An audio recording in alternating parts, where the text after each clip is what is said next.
Yeah, definitely. It's been really good. It's been nice to be able to shadow some barristers to court.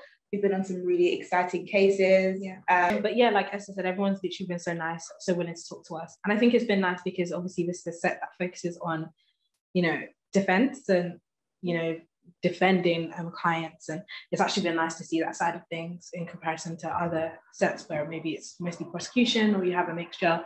And also just the focus on human rights and seeing that as well. Yeah, it's been amazing.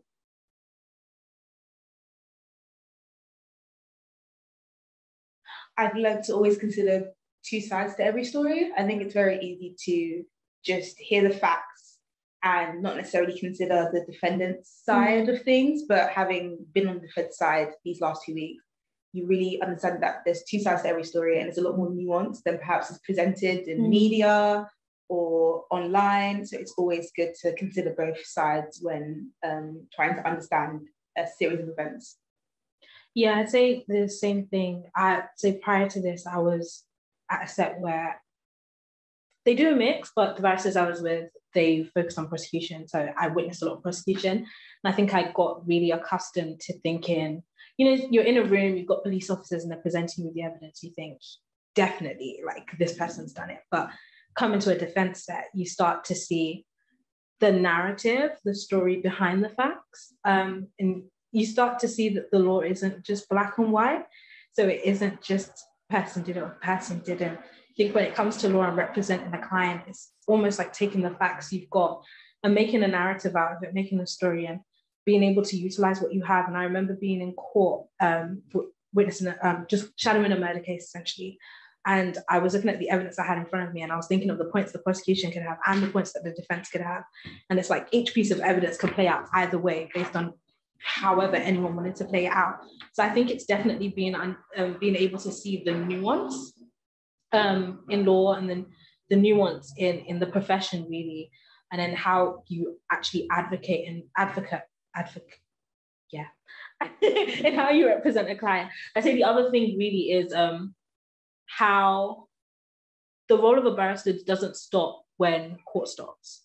I think just being able to go with barristers, behind the scenes and seeing them speak to their client, I've realized that a barrister plays a role where you have to, you're advising your client, you're comforting them, you're almost like a therapist in certain senses, and you're really navigating your client through something that they've never experienced before. And especially when the stakes are really high, some people are facing prison for a long time. In the case of extradition, they're facing maybe being removed from the country completely. The stakes are so high, they're so worried, they're so anxious, and your role in that moment is so pivotal in supporting them and comforting them and guiding them. So I think that's also something else that I've learned that I never really thought about, or more so that I'd never seen up front. I learned a lot. I've learned to definitely not take everything at face value. There's been a lot of cases where it's been so clear cut. Well, we thought it was clear cut, like that the defendant was guilty, or we thought it was clear cut that like the defendant was innocent. But it's definitely important to take everything into consideration. I will say that barristers, even though their job is like very flexible, it's also very demanding. Yeah. On that point, I think something probably we've all experienced is nothing ever really goes necessarily as planned. Like everything is really so turbulent, maybe is the word to use. Like there's just so much going on, there's so much uncertainty, especially with court cases. You never know what problems you're going to face on either side. And so just being someone who's able to adapt to situations changing really quickly, I think is something that's really important as well. Something I also never really thought about as well.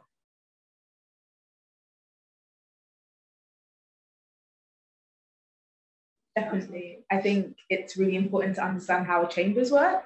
Prior to this, I had very little understanding of how cases are allocated, how to apply for pupillage, etc. So I do think coming and experiencing and shadowing barristers is the best way to confirm whether the profession is for you, because it isn't for everyone. So I'd highly recommend applying here. Now, I was just going to say, you never probably learn about something until you start asking questions. And sometimes you never know you have questions to ask until you've watched something and you've witnessed it live.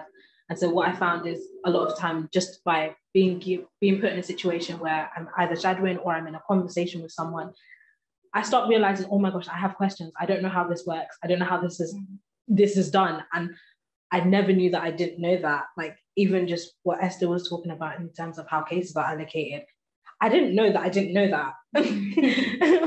So it's a thing of, you need to be in these situations, in these settings, so that you can learn, and so that actually you can navigate your career, or whatever you want to do, you can navigate that with some form of certainty and understanding of what you're getting yourself into.